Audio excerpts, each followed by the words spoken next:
following is a special presentation of the Chief Sports Network.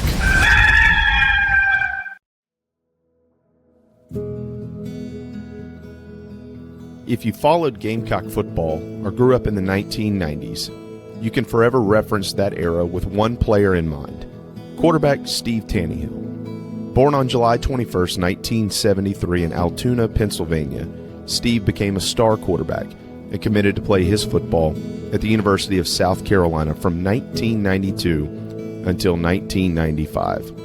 He was named the National Freshman of the Year by Sports Illustrated in 1992 and was named a member of the Football News Freshman All-American team as well. Known for his signature mullet and dynamic personality in celebrations, Steve led the Gamecocks to the program's first ever bowl victory on January 2nd, 1995, when they defeated West Virginia in the CarQuest Bowl in Miami. He still holds multiple quarterback records at Carolina, including 62 touchdown passes in his career, a single season record of 29 touchdown passes in 1995, the most completions in school history with 753, and he guided that 95 offense to 36.5 points per game, which is the best offensive season in school history. Steve would go on to win 5 state championships as a high school coach, with stops at Chesterfield High School, Cambridge Academy, and Greenwood at the 8-man football level, and Union County High School. In his post-coaching years, Steve has owned multiple bars and restaurants, including popular 5 Points establishments, Taneyhill's Group Therapy, and CB18 Bar and Grill. Steve loved his Gamecocks, always willing to fuss and discuss their play on the field, both publicly and privately. Steve Tanneyhill was a Gamecock, true and through. A better man off the field than on it. He was honest, and he was a fighter. He was an avid outdoorsman and was no stranger to the woods. Steve Tanneyhill would tell you his greatest legacy is his wife and his sons, and as always, he would be honest in saying that. Gamecock fans, though, will never forget number 18, signing his name on the tiger paw in Death Valley before standing on top of it, raising his arms to the skies and thanking God for making him a Gamecock.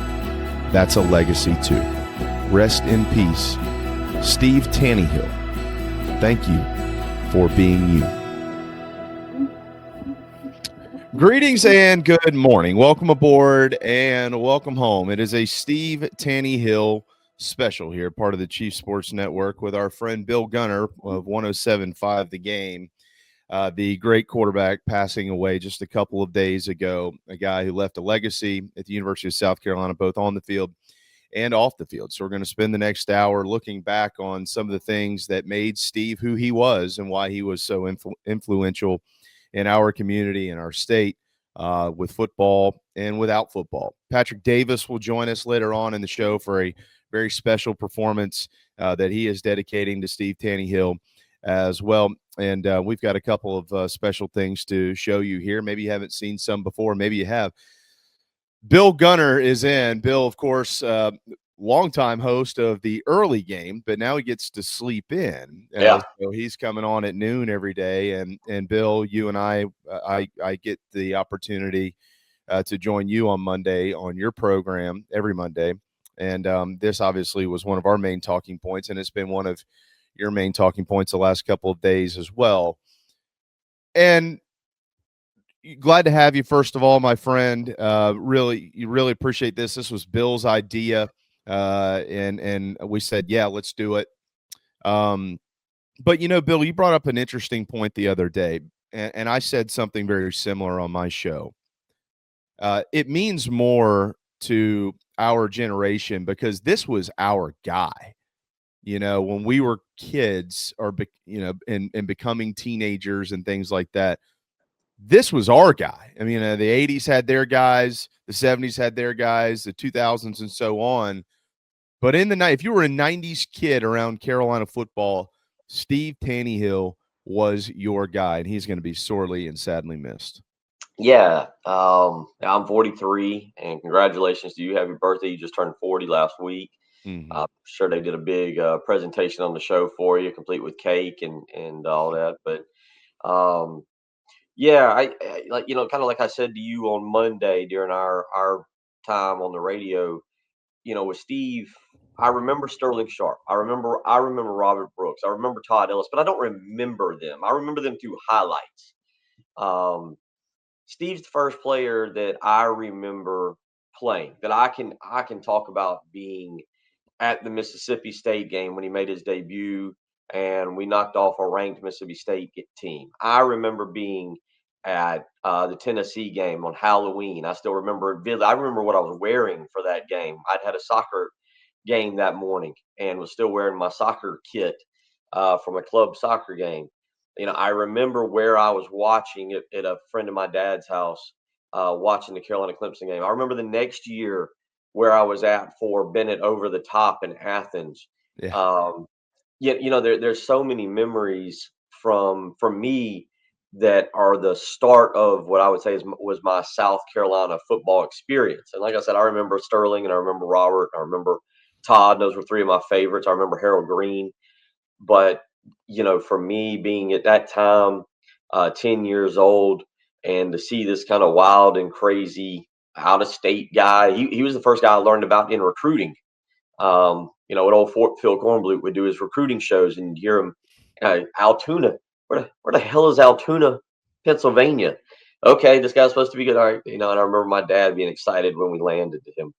So I think there's a difference there, Jamie, for us when it's a player you actually remember playing that you saw with your own two eyes. And man, Steve just had that charisma, that energy that made you want to just make, I didn't know at 10 years old, I'd only end up being 5'6", but I was like, oh, quarterback for the Gamecocks, that's got to be the dream job, right? I want to be like that guy.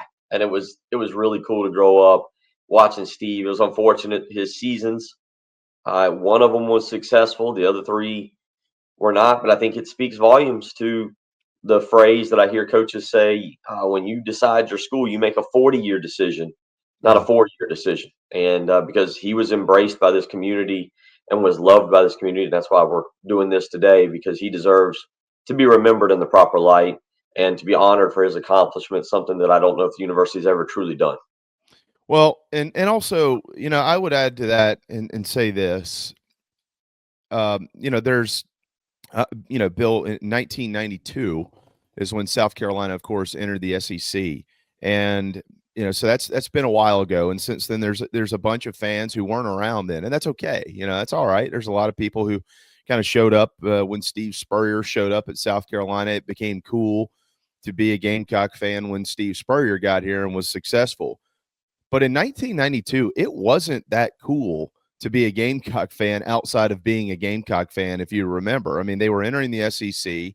They were basically out of place. I mean, it was a school without a home for a long time, since leaving the ACC and, wandering around in the wilderness with independence and things of that nature. And then they get off to this hellacious start, right? And then enter this guy, Steve Tanneyhill, and he made it okay. I tweeted this out the other day. He made it okay to feel like they belonged in this league. And he brought some flair to a school that just didn't have any. And you looked around and there was Alabama and there was Florida and there was Tennessee and Georgia and all these teams and programs doing what they've done in this league for a while. I know Florida was fairly new to success under Steve Spurrier, but Auburn, I mean, there were so many successful programs in the league, and South Carolina was like the new kid on the block who just really didn't fit in that well until Steve Tanneyhill showed up. And then, all of a sudden they're knocking off 15th ranked Mississippi State. They're knocking off Tennessee that year. We're going to get to the Clemson game here in just a minute. And he brought a swagger that South Carolina desperately needed. So, I'm saying this out of the kindness of my heart, to the people that thought it was cool to become a Gamecock when Steve Spurrier got here, that was Steve Tanneyhill to our generation. He made it cool to be a South Carolina Gamecock fan. Yeah, you make a great point. That year, like I said, I remember that year for being 10 years old, for that being now 33 years ago. The Georgia game was kind of a dud to open the season. I think that was on ESPN on a Saturday night. The next week we played Arkansas, and that game was over before you could even get your rear end in the seat. I think Arkansas, I think that was, if I remember without looking directly, I think that was 45-7 in that ballpark. Yeah. The game before Steve took over was Alabama, and that was a 48-7 whipping that South Carolina took. It's hard to have magical 5 and 6 seasons if we're being honest about it, but there was a magic to that end season run with Steve that was just so phenomenal. And starting 0-5, and to your point, South Carolina fans at that point were looking for anything that defined, hey, it's okay to be in this conference, that we can compete. Yep. And when you come out of the gate and you get blasted, and again, just absolutely blasted in some of those early games, you don't know, did we make the right decision? Is this going to work out long term? The program was unsure of itself. The fan base was unsure of itself. And you look at an 18-year-old and you go, save us. Save us. We don't know what we're doing here. And he stepped to the challenge really unlike any player I've ever seen do at the University of South Carolina in the 33 years since. One of the games that year was that Clemson game at the end of the season. They went up there and they got that big victory. Prior to that, College Game Day just absorbed Steve Tanneyhill. He was a thing to them. They did a special, as a matter of fact, on Steve that year. It was a couple minutes long, and here's what it looked like.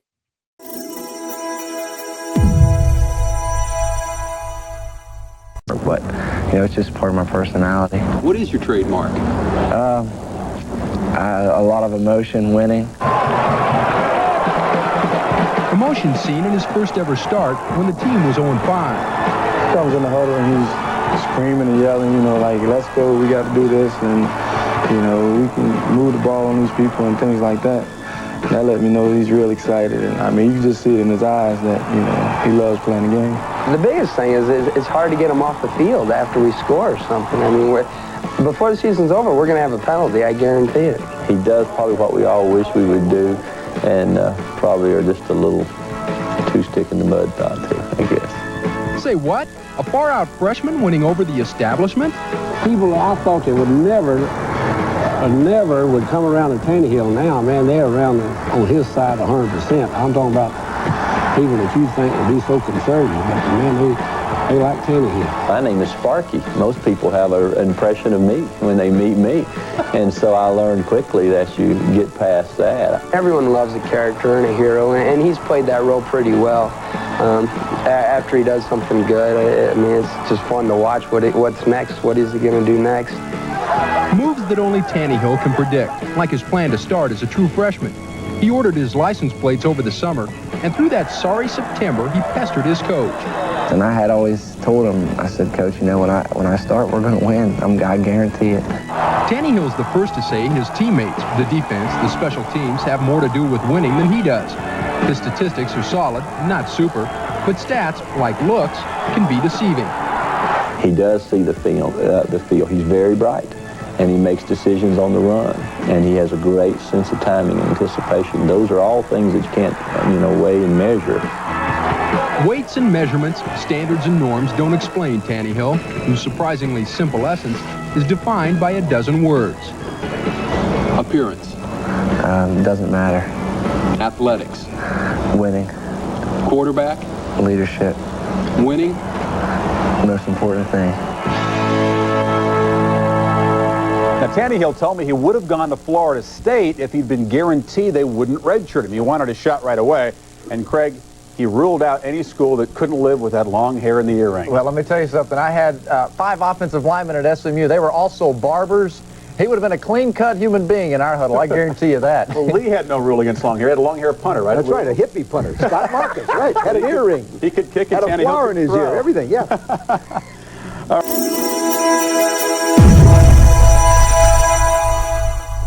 33 years ago that aired, Bill Gunter, as you could tell with some of the audio and obviously television back then. But it's amazing to think that this freshman quarterback, as you pointed out, from Altoona, Pennsylvania, came to the University of South Carolina. They were 0-5. They almost revolt. They basically do revolt on their coach. And then he becomes the star of college football.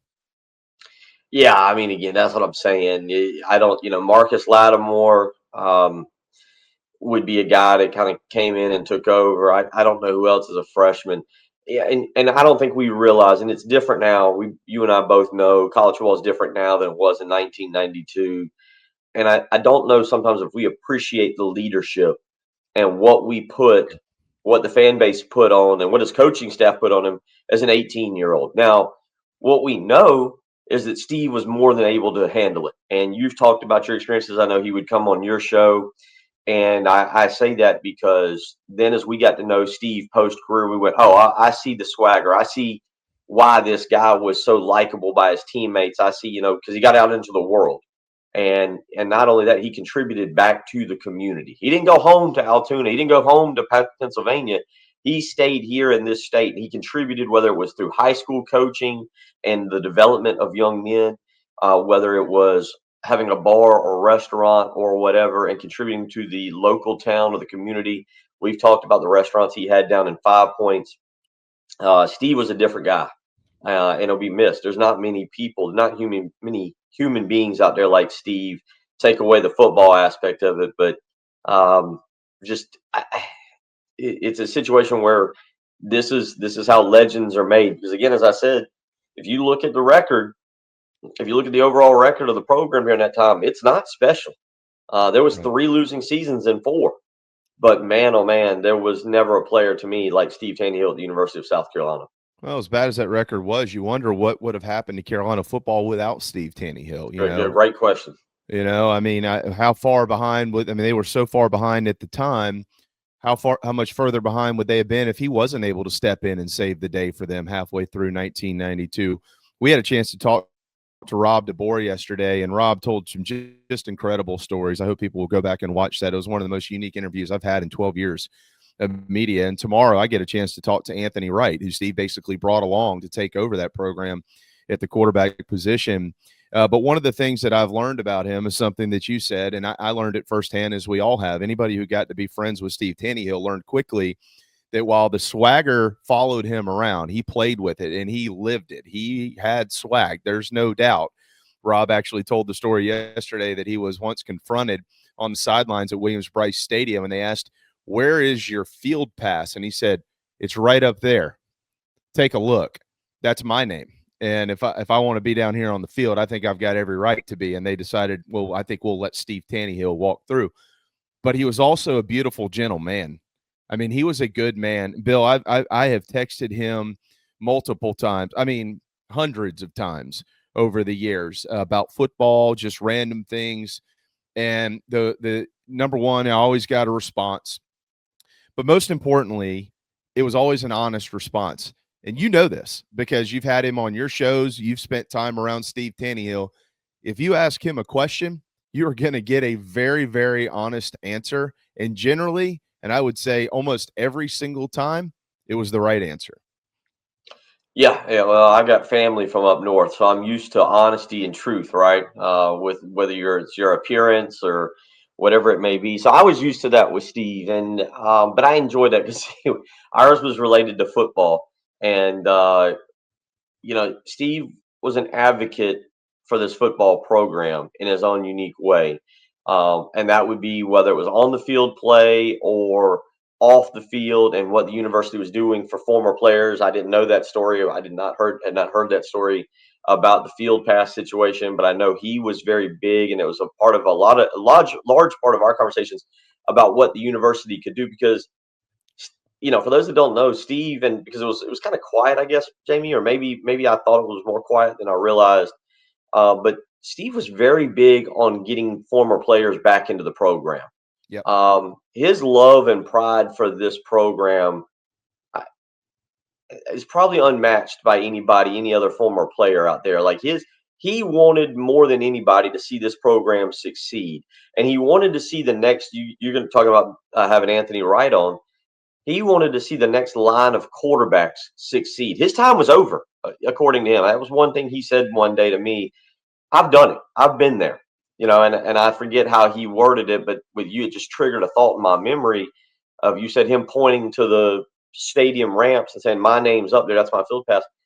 He said, "I've done it. I've been there. It's time for these guys to take us to the next level." But he wanted the former players too to be around there to guide them and push them. And so, for anybody that doesn't know, that's one thing about Steve. I think that needs to be known is, man, he was big on getting former players involved. And I don't know if the university ever followed through and listened to him in the manner that they should have. I can't agree more with that. I mean, he did just little things. I mean, think about Taneyhill's group therapy. Right. He put the Letterman's board up there. He wanted players to come to his bar, not to spend money, to sign their name on the board. And that was just a small, simple way for him to be able to connect generation to generation. Well, one of the things that got Steve Tanneyhill on the map, Bill, you can turn things around in the middle of the season, especially back then. Carolina, obviously, in the middle of a rough stretch with football. You can have some big wins, especially as a freshman quarterback.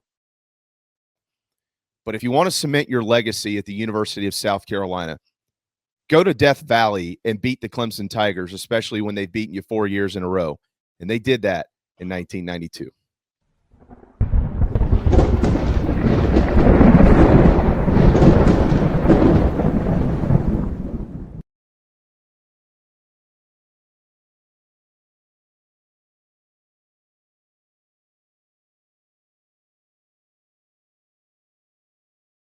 That's the nice thing when you have Buckner. He can play the nose tackle. He can also move out to the outside tackle spot. He's that versatile, and he's that good to do that. 3rd down and 8. South Carolina trailing by a field goal. Taneyhill going airborne. And he's going long. He's got a man out there. Robinson is complete. That is Cates. It's 3rd down and goal at the 21-yard line. 3-0 Clemson. Taneyhill to throw. Scrambling out, he aims, fires complete at the 1. He's got a touchdown. Asim Penny. What a throw by Steve Tanneyhill. He'll have a 43-yard kick out of Derwin Jeffcoat's hold. He's on the right hash mark. 10 seconds to play.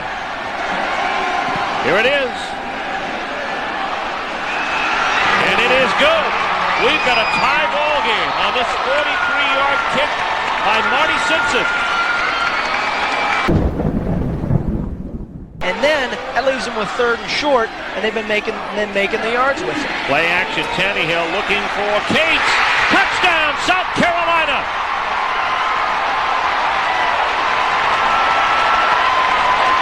Steve Tanneyhill strikes from 30 yards out.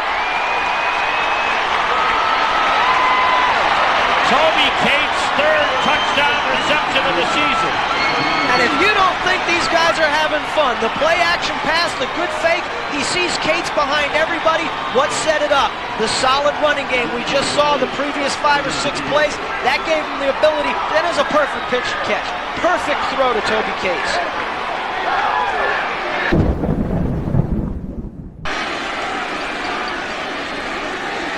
Taneyhill, long count. Here's Bennett. Headed for the end zone. Touchdown, South Carolina.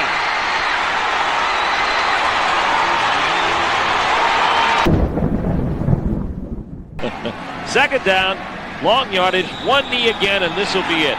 South Carolina has accomplished what they set out to do. They surprised everyone. They stayed long in the battle for second place in the Eastern Division of the SEC in their first year in the conference. They survived a near player revolt, and they have come on to put the final punctuation on their season, finishing at 5-6 and beating the Clemson Tigers 24-13. And just 2 years later, Bill Gunter, they would go up there and they would do it again. It was highlighted in '94 by the big kickoff pass across the field, if you remember, from Brandon Bennett to Reggie Richardson. But Steve Tanneyhill in 1992, that win right there. I know they had beaten number 15 Mississippi State. I know they had beaten number 16 Tennessee, and our buddy Hank Campbell had the big tackle at the goal line. But that win right there is what made everybody in Gamecock country go, that guy, that's our quarterback. Well, and he had a swagger about doing it, right? That was the fun part, is that he didn't just go win and flip the ball to the referee. I mean, there is a line between class and and showing some emotion. But he did that. He won with energy. He won with pride. You see him jumping around there. You forget some of the fun names of South Carolina football history. Toby Cates is one. And by the way, I mean, just go back and look for those people that haven't watched the Steve Tanneyhill video in forever. Some of those passes, man, they're spot on.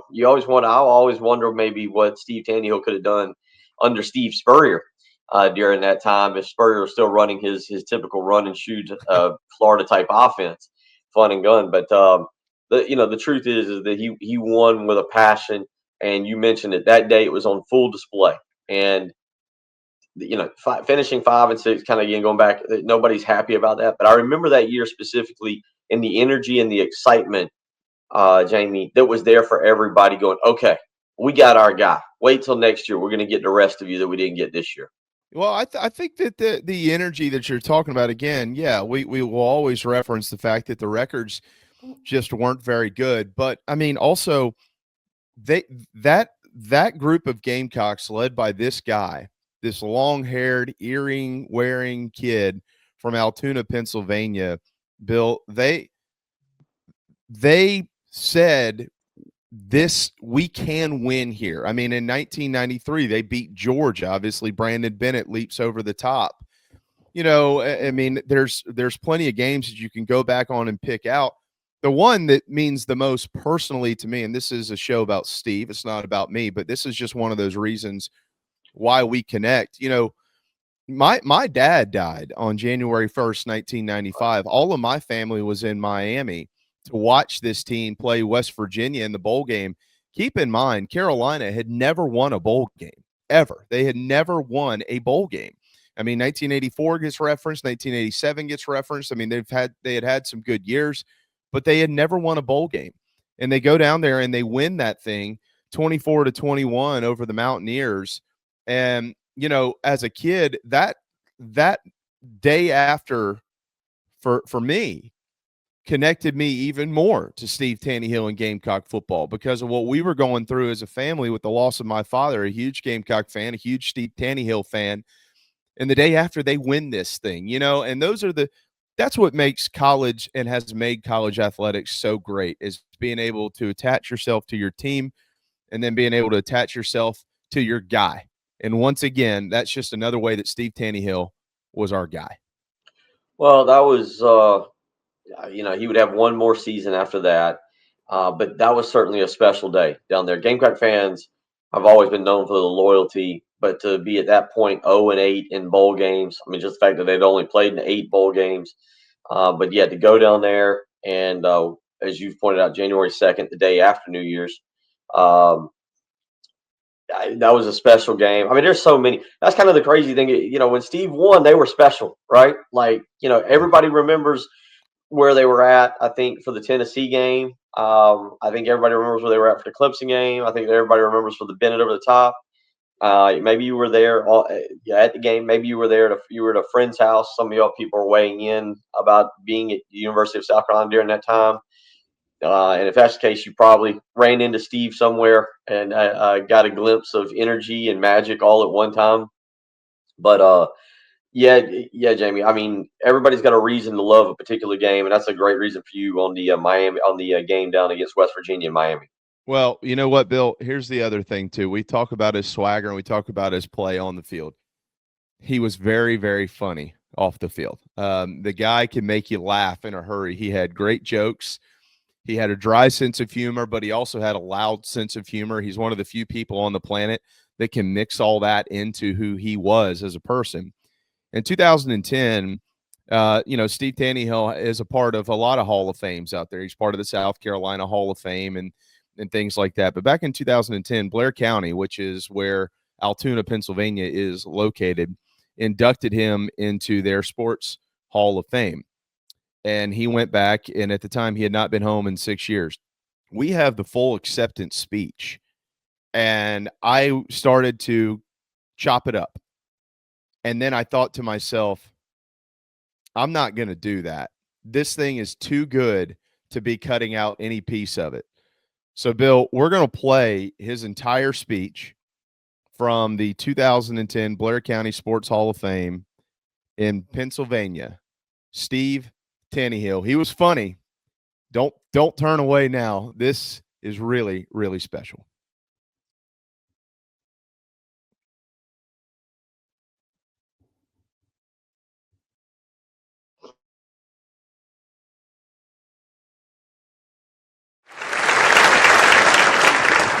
Thank you.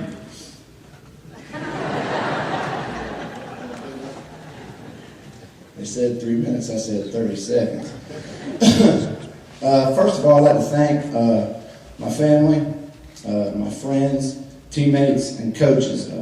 It's too many to list every one, so I figured I'd just say that as a whole. Also, I'd like to thank the Hall of Fame for a great weekend. It's really been neat to see a lot of people I don't get to see. I haven't been home in 6 years, and if I sound a little nervous, I am. Congratulations to all the inductees and the award winners tonight. It's a great group, and I'm awful privileged to be here.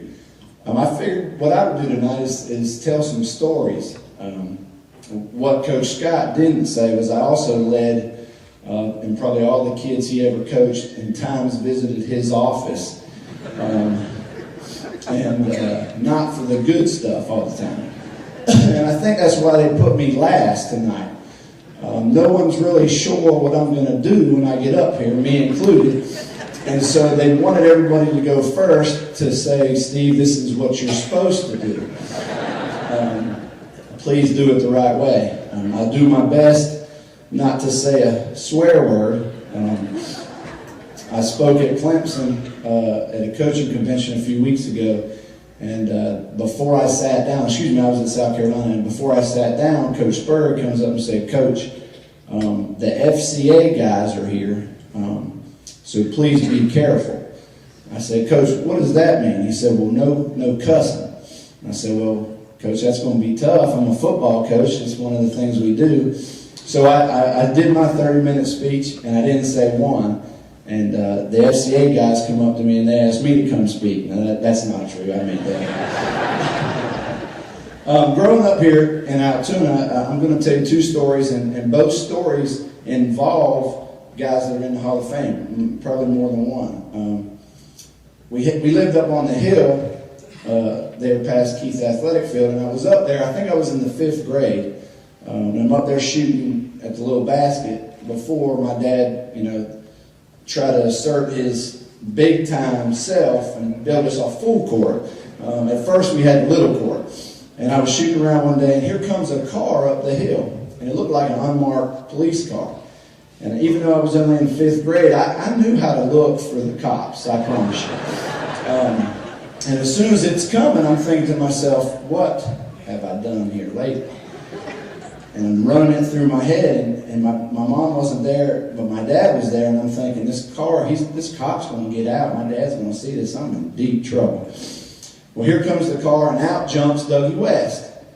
And at that point, that was when Altoona basketball and Doug West and Izzy and those guys had those great teams, and I considered Dougie a friend, but he always called me Little Art.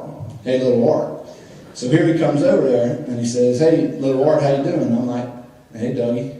He said, I said, what are you doing? And right behind him, this little short round guy gets out the car. And I'm like, well, that's Raleigh Massimino.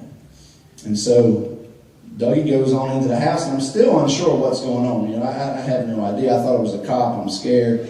And find out it's Doug West, who I looked up to in Raleigh Massimino. And he comes over there to me, and he says, you must be Steve. And I said, yes. And he said, I heard you're pretty good at basketball. And me being the humble person that I am, I said, well, of course I'm good. He said, well, I've heard that. And he said, how would you like to come to play for Villanova? And I said, well, I'm only in 5th grade. And he said, well, I'm going to come back in 7 years, and you're going to come play Villanova. Will you do that? And I said, yeah, y'all just won a national championship. So I blame Raleigh Massimino for anything said about me as having the big head and being cocky, because any 5th grader in the world that knows he has a full scholarship to Villanova, you're going to get a big head. But that was a neat story, and I thought that'd be funny. Just that's a little bit about Altoona and how I grew up with sports, and that's all I really did. When I spoke at the South Carolina Hall of Fame in 2007, I got inducted to that, and the athletic director was sitting right here. I said to the crowd that night, I said, I didn't come to South Carolina to go to school. I came to South Carolina to play football. Every school you can get a degree from. I came here to play football. He tugged on my leg on the spot. And then I said, I can tell a lot of stories, and I didn't get stories out of my mouth. He tugged me again because he was worried I was going to tell him that after I left college, I took a pay cut to do everything else in life, and he didn't want to hear that either. Now that is kind of true. My second story is about another guy. And my dad wakes me up. I'm in the 7th grade. Well, by now, my head from the 5th to the 7th. And I was a pretty good basketball player. And I know I'm going in for football, but I really started as a basketball player. My dad says, get up. We're going to go down here to the court and play basketball. They're playing pickup games. He said, Johnny Moore's going to be there. And my dad and Johnny Moore were good friends. And I said, oh, yeah, let's go, you know. So we go down there, and it was the who's who of Altoona basketball that Saturday morning. Doug West, Mike Izzolino, Craig Curry, Johnny Moore. Just who's who of basketball players here. And probably some of my friends that are here tonight were down there playing, and they thought they were good. But these guys down there were good that day. And I'm playing defense, and I really never played defense in high school, but this was 7th grade. I'm playing defense at the pickup game. And I go through the lane following my man, and Mike Izzolino set a pick on me so hard. I fell down. He about knocked me through the fence. And I just sat there for a second like, I'm going to fight. You know, Mike, you're supposed to be my friend. My grandparents' house was right by Izzy's house, and I used to go down there and shoot with them. And, Mike Izzolino was a hard worker. I've seen him do a lot of things and look out there and say, well, I don't think I ever want to work that hard for anything. I mean, he did some stuff. Now, he worked on his game. There's a reason that Mike Izzolino's in this. But we get in the car, and I told my dad, I said, Dad, I'm going to fight Izzy. So I'm here in the 7th grade. I said, I don't care. I mean, Doug West was there that day, and he was at Nova, and Izzy was at Penn State, and Johnny Moore was still with the Spurs. And my dad said, why? And I said, he knocked me out. He about knocked me out. I'm in the 7th grade. And my dad said, well, you think you can play? And I said, well, I'm good. You know, back to Raleigh, you know, still getting good. And my dad said, well, Mike Izzolino plays the game of basketball, whether it's at the field house or at BG or at Penn State or on a pickup game on Saturday morning to win.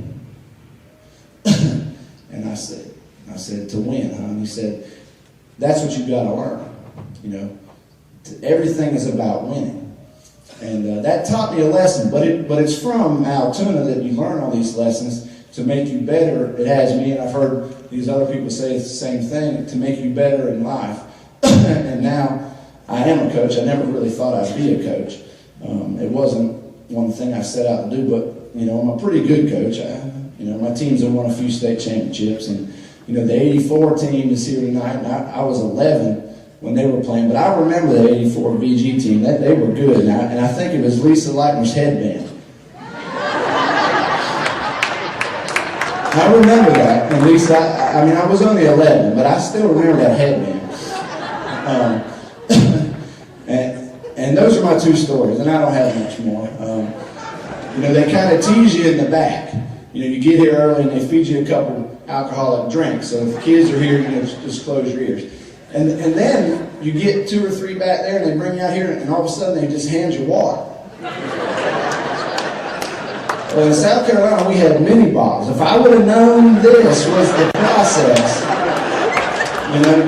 I thought it was good. They're going to calm our nerves back there with a few drinks, and then they bring out here and all you got is water. We're going to have to talk about that, David. I helped you out. And I went over this last thing, and I'm probably over to 5 minutes, and I'm sorry. And Chris, I remember Chris Fowler. It was about 25 years ago.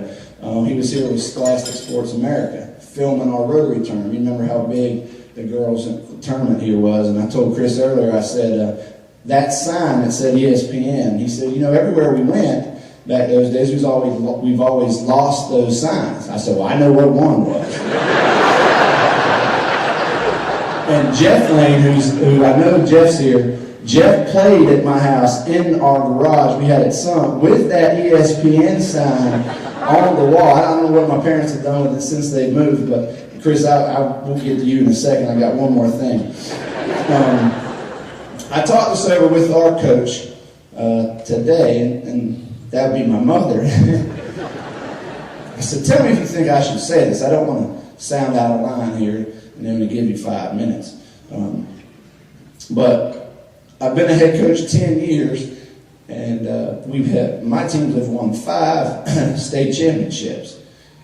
And I was asking, I think it was Joe Irwin last night, I said, well, and this is what I want to ask, and committee, I know you're here, and if you're listening, this isn't big-headed. I just need to know if it's going to happen. My dad is in, and he only won 4 state championships, and he coached about 30 years. I've coached 10 and won 5. So when I retire, do I come in again as a coach? Somebody let me know.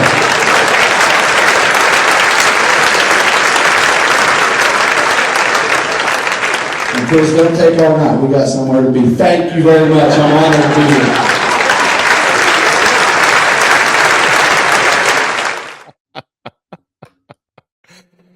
Oh, man. Bill Gunter, Jamie Bradford, and now joined, both of y'all will unmute yourselves, by the great Patrick Davis. And PD, it's good to see you, my friend. And we've all lost a friend in the great Steve Tanneyhill, but he can make you laugh.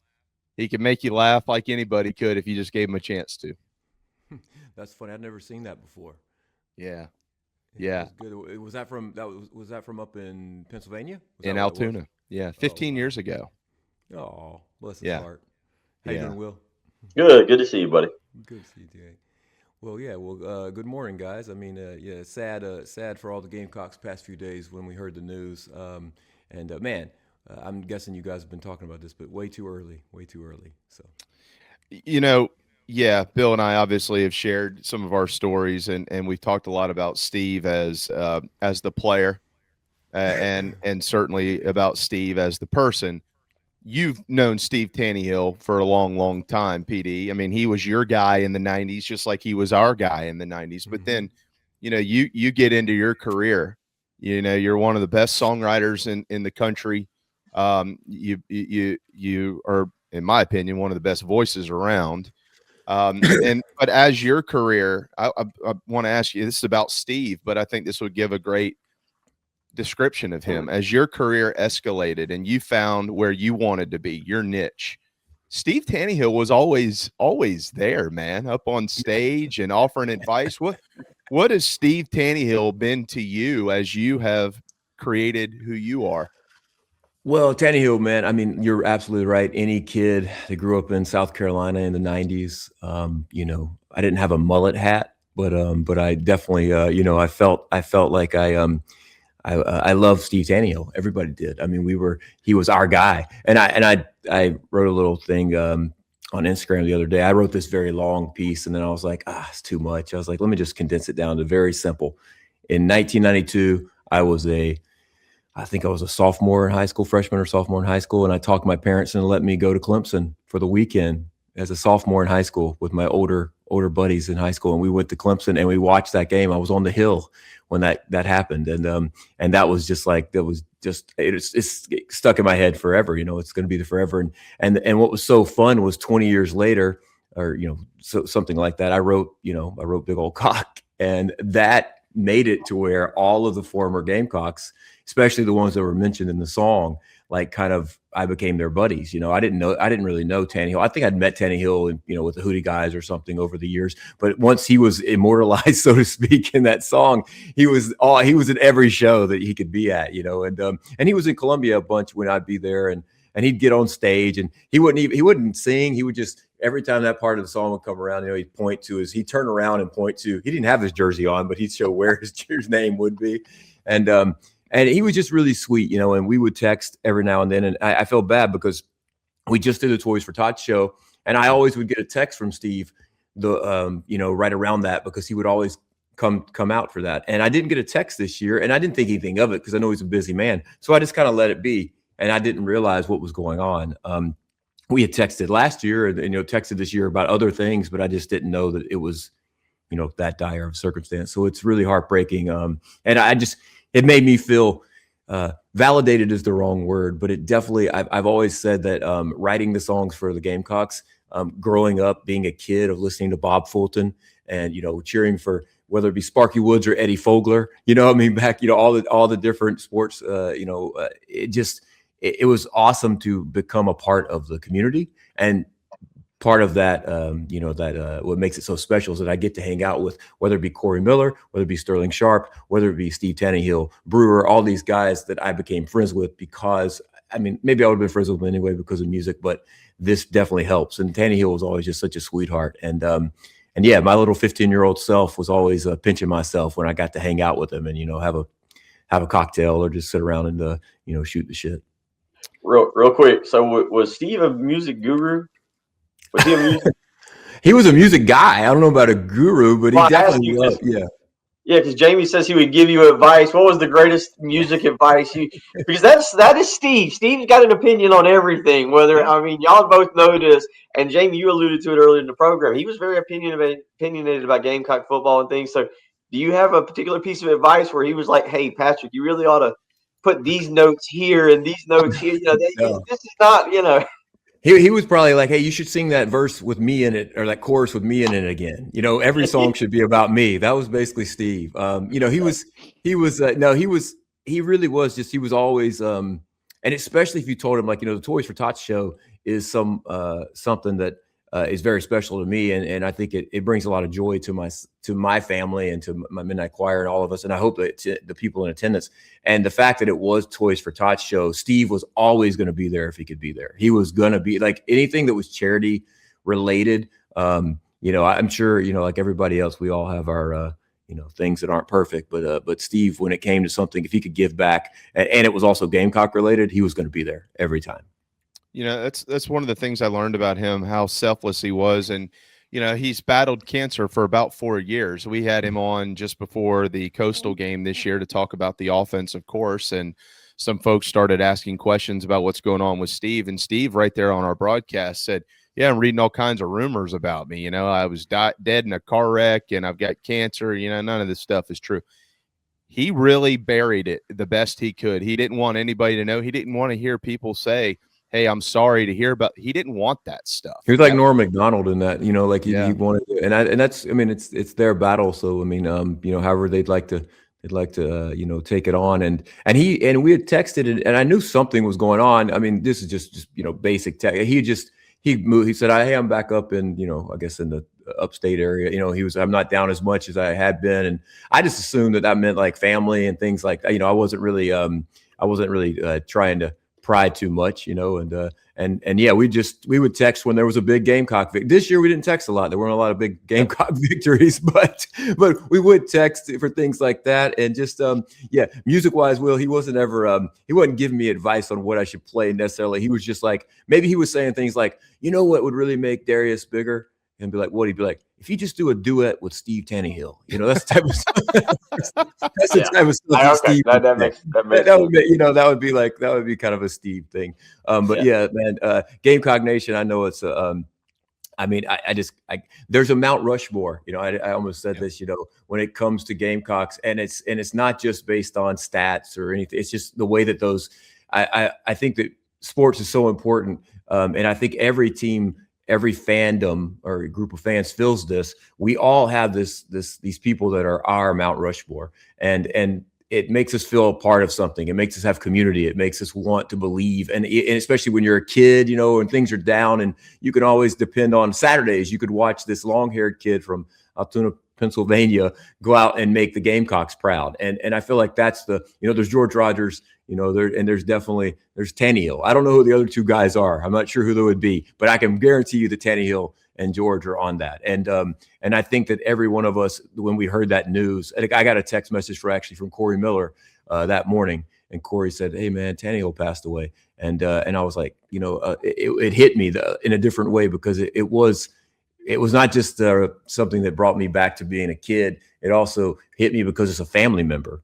And I think that's what we have to remember. That's why there isn't Inside the Gamecocks. That's why, Jay, you guys have the show, is because it's a community. It makes us, sports gets a bad rap a lot of times, but sports brings us so much closer together in a world where we all feel, we're all supposed to be more connected than ever, and we feel less connected than ever. This is one of the last things that actually makes us go like, man, I got these people. I don't even know these people, but they're in it with me, and that's a beautiful thing. And Taneyhill was kind of one of those deities, when it comes to that. So, I don't know if he would like to be, maybe he was Saint Taneyhill. That's what that's it. So, that'll be the next chart topper from Patrick Davis. Who in the Blowfish new single, Saint Taneyhill. Yeah, Darius and Mark, if you're paying attention, we've got an idea. I did get a text this morning. Saturday, January the 10th at 4:00. This will be open to the public. Saturday, January the 10th at 4:00 at both CB18 Bar and Grill and Taneyhill's Group Therapy in 5 Points, a celebration of life for the great Steve Tanneyhill. So those who can make it that day, we would look forward to seeing you. Are you going to make it there, Jamie? Are you going to be there? There will be no way that I miss that. I know. What day did you say? Saturday, January the 10th at 4 p.m. I'm supposed to be in Nashville. I will try my best to get that. I'll talk to you off there on see if we can figure it out. About that. Well, one of the things that you do well, you mentioned Steve Tanneyhill and the Gamecocks and how it brings people together. So does music, and in particular, this song that you have released multiple times over the last couple of years in a couple of different ways. While Steve Tanneyhill is from Altoona, Pennsylvania, I would venture a guess that his legacy will long live in the state of South Carolina. Patrick? Yeah. So you can take it from there, Mike. Yeah, here we go. It's early in the morning, my boys and girls. But hey, Steve, we love you, buddy. And all right, y'all sing along if you know it.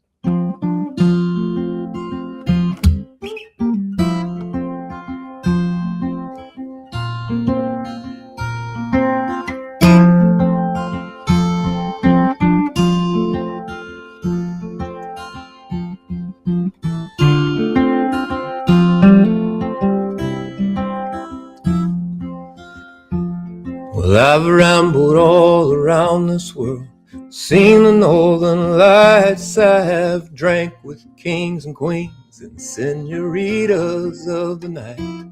I've been lost up in Alaska, lit in Ohio. But when the good Lord comes a-calling, let me tell you where I'll go. Take me back to Carolina when I die. Take me back to Carolina when I die. No, I don't believe that heaven is only in the sky. Take me back to Carolina when I die. Well, I've seen tornadoes twisted across the Texas plains, and I've watched the palm trees swaying above the angels in L.A. But there's nothing like a crescent moon peeking through the pines. Take me back to Carolina when I die. So take me back to Carolina when I die. Take me back to Carolina when I die. No, I don't believe that heaven is only in the sky. Take me back to Carolina when I die.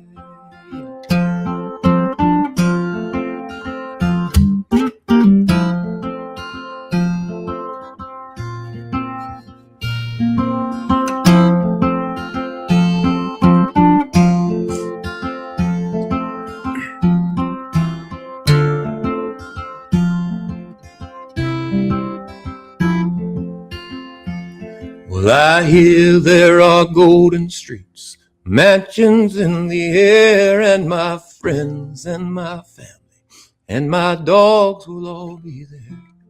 Well, I hope that I can make it, but I'll only stay a while, 'cause I'm going to Carolina when I die. Y'all sing, come on. Take me back to Carolina when I die. Take me back to Carolina when I die. No, I don't believe that heaven is only in the sky. Take me back to Carolina when I die. No, I don't believe that heaven is only in the sky. Take me back to South Carolina when I die. Oh, man. Thank you so much, man. Steve. Thanks, brother. Man, Steve Tanneyhill, we're going to miss you, and we love you. Tabitha, his beautiful wife, and his children, his entire family. That's for you, man. That's for Steve Tanneyhill. Go Cox, guys. Thank you, guys. Go Patrick, Cox. thank you for doing what you do. You make the world a better place. Thanks for having me, man. Steve, we'll miss you, buddy. I'll miss you being on stage. Yeah. Bill, thank you for this idea, man. This is your idea. Needed to do it. Thank you Good to very see much you guys. for doing that. We appreciate everybody for tuning in today. Rest in peace, Steve Tanneyhill. See you Merry soon. Christmas, guys. Bye, y'all. Merry Christmas.